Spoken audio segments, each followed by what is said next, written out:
Novak Djokovic just publicly called out Carlos Alcaraz, and honestly, the tennis world is eating it up. We're talking about two of the biggest names in tennis right now, one being the most decorated player in history, and the other being the young superstar who's supposed to take over the sport. And Djokovic is straight up saying that Alcaraz copied his serve. Like word for word, he said he expects to receive royalties for it. This is the kind of drama that tennis fans live for, and whether it's serious or just playful banter, it tells us a lot about the relationship between these two players and where tennis is headed. Let me set the scene for you. Djokovic was doing his usual post-match interview or press conference, and someone must have brought up Alcaraz's recent performances. And that's when Novak drops this bomb. He says something along the lines of needing to talk to Carlos because he's noticed something very specific about his serve. Not just similar, not just inspired by, but according to Djokovic, it's basically a copy. And then he takes it even further by saying he expects royalties. Now, if you know Djokovic's sense of humor, you know he can be pretty dry and sarcastic. The guy does impressions of other players. He jokes around with the crowd. He's not above having a laugh, even in serious situations. But there's always this element of truth in his jokes. You know what I mean? The interesting part is the phrase, "as soon as I saw it." That suggests Djokovic has been watching Alcaraz closely, which makes total sense given that Carlos is basically his biggest threat in terms of the next generation taking over.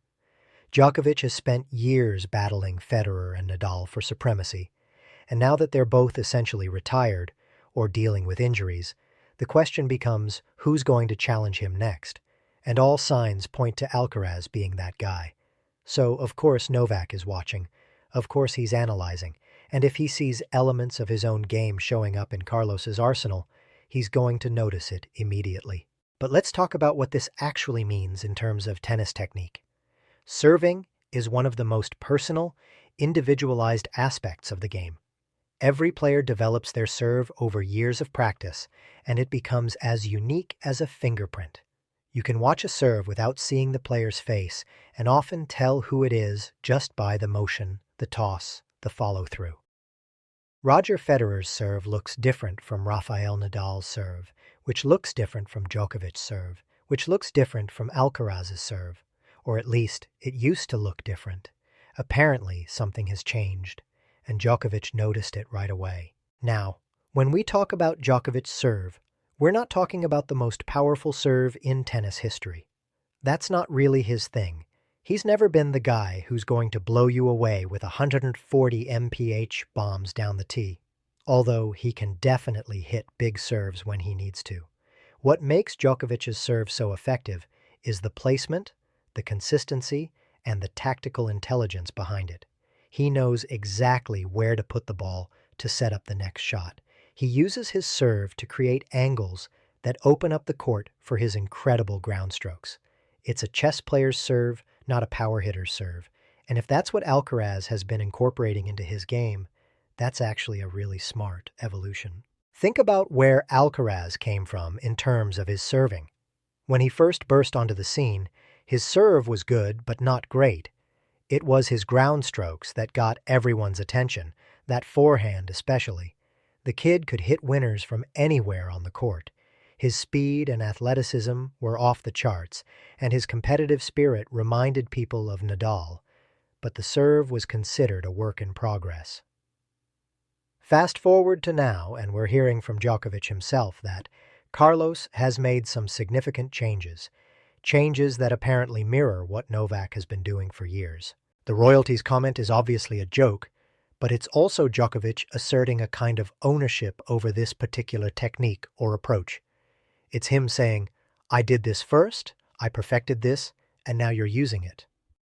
There's pride in that statement, but there's also maybe a tiny bit of concern, because if the young gun is learning from you, adopting your techniques, and combining them with his own natural advantages in terms of youth and athleticism, that creates a pretty formidable opponent.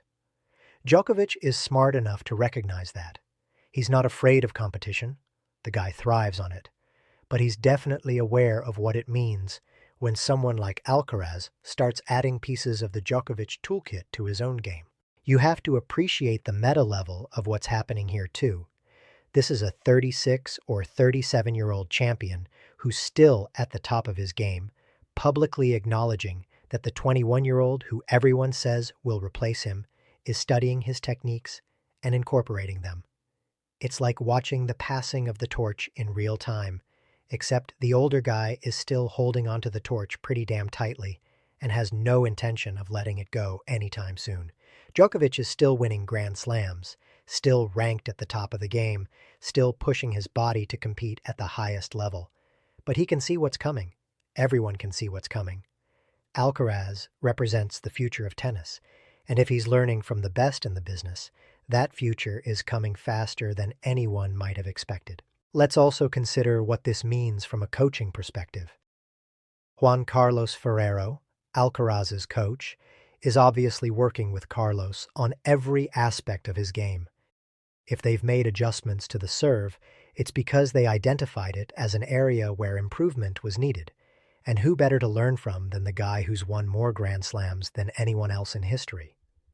Watching video of Djokovic's serving patterns, analyzing the ball toss, the shoulder rotation, the weight transfer, all of that is standard practice in professional tennis. Players study each other constantly. The difference is that most of the time when someone adopts elements of another player's technique, it goes unnoticed by the general public.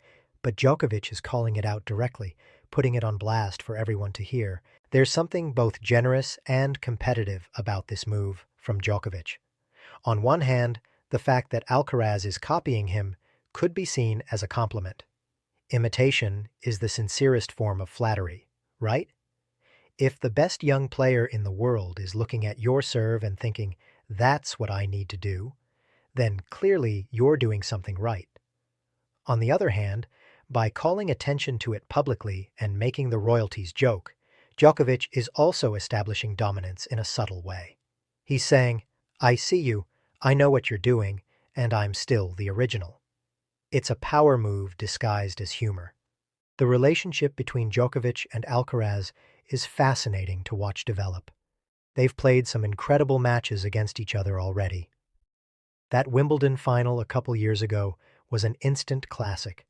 5 sets, incredible shot-making, a true battle between generations. You could see the mutual respect there, but also the intense competitive fire. Neither player wants to lose to the other. And now, we've got this added layer of Djokovic essentially saying that Carlos is using his playbook. That's going to add some spice to their next meeting whenever that happens. What's interesting is how this fits into the broader narrative of tennis evolution. The sport has always been about players learning from each other and building on what came before.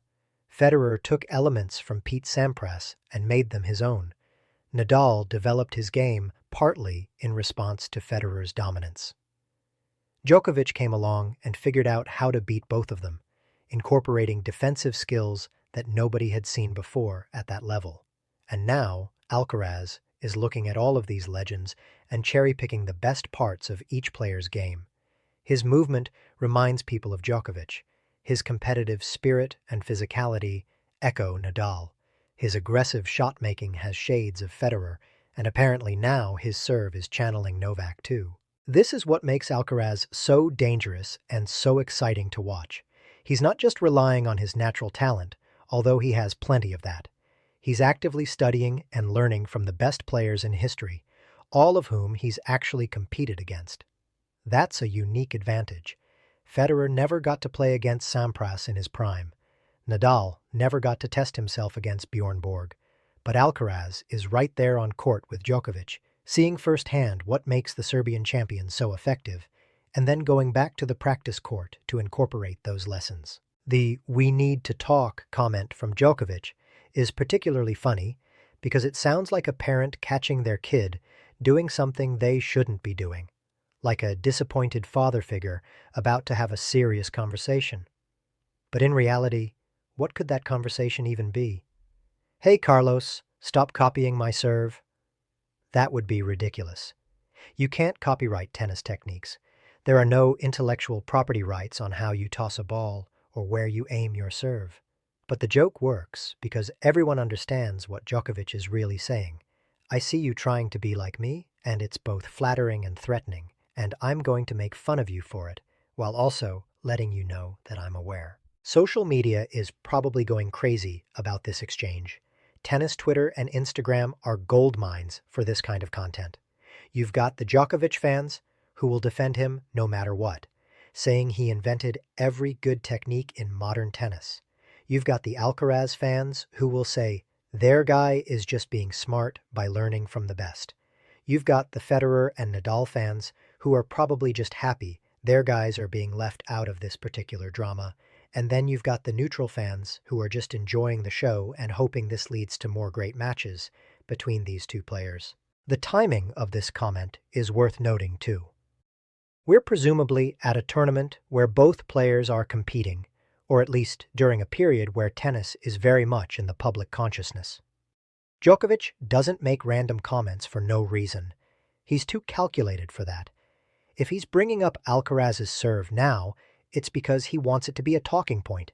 Maybe it's psychological warfare, getting in the young player's head a little bit. Maybe it's just genuine amusement at seeing his techniques being adopted. Or maybe it's a bit of both. From Alcaraz's perspective, this has to be a weird situation. On one hand, being called out by the greatest player of all time has to be somewhat embarrassing, even if it's done in a joking manner. You don't want to be known as the guy who copies other players. You want to be known for your own unique style and approach. On the other hand, if Djokovic is taking the time to comment on your serve, that means you're doing something right. You're on his radar. You're important enough to warrant his attention and his humor. For a young player trying to establish himself among the all-time greats, that's actually a pretty significant acknowledgement. The question now becomes whether Alcaraz will respond to this.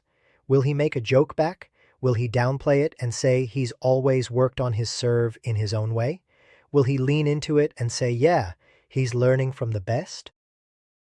Any of those responses would be valid and would tell us something about Carlos's personality and how he handles this kind of public teasing from an established champion. My guess is he'll laugh it off and say something respectful about how every player studies the greats. But you never know.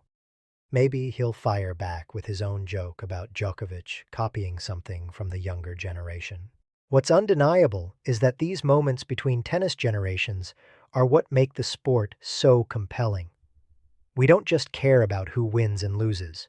We care about the relationships, the rivalries, the mutual respect mixed with fierce competition, the trash talk disguised as humor, the psychological battles that happen off the court as much as on it. When Djokovic says he wants royalties from Alcaraz, he's adding another chapter to their ongoing story. It's entertainment, it's sports psychology, and it's genuine insight into how these elite athletes view each other and the game they play. Looking ahead, you have to wonder if this will actually affect how Alcaraz approaches his serve going forward. Will he double down on whatever he's been working on, or will he make adjustments to differentiate himself more from Djokovic's style? My guess is that he and his team have been working on these changes for good reasons, and they're not going to abandon that work just because Novak made a joke about it. If anything, this might motivate Alcaraz to perfect this aspect of his game even more, to show that he can take inspiration from Djokovic and actually do it better. That's the kind of competitive mindset you need to have if you want to succeed at the highest level. The serve is such a crucial weapon in modern tennis. The game has gotten faster, the players have gotten more athletic, and holding serve has become absolutely essential if you want to win matches against top opponents. If Alcaraz has identified ways to improve his serve by studying Djokovic, that's just smart tennis. It's not copying in any negative sense. It's learning. It's evolution. It's taking proven techniques and adapting them to your own physical abilities and playing style. Every great player has done this throughout tennis history. The fact that Djokovic is commenting on it publicly just makes it more interesting for those of us watching from the outside. There's also something to be said about how Djokovic is handling the twilight of his career. He's not going quietly. He's not fading away or getting bitter about younger players coming up. Instead, he's engaging with them, joking with them, acknowledging their development, while also asserting his own continued relevance. That's the mark of a true champion, someone who can be confident enough in their own achievements to have fun with the next generation while still competing fiercely against them. The Royalties comment could have come off as bitter or insecure, but the way Djokovic delivers it makes it feel more like a proud teacher acknowledging that his student has learned the lesson, even if that student is also trying to take his job. So where does this leave us? We've got Djokovic publicly teasing Alcaraz about copying his serve. We've got the added drama of the Royalties joke. We've got two of the best players in the world who are clearly paying close attention to each other and aren't afraid to talk about it publicly.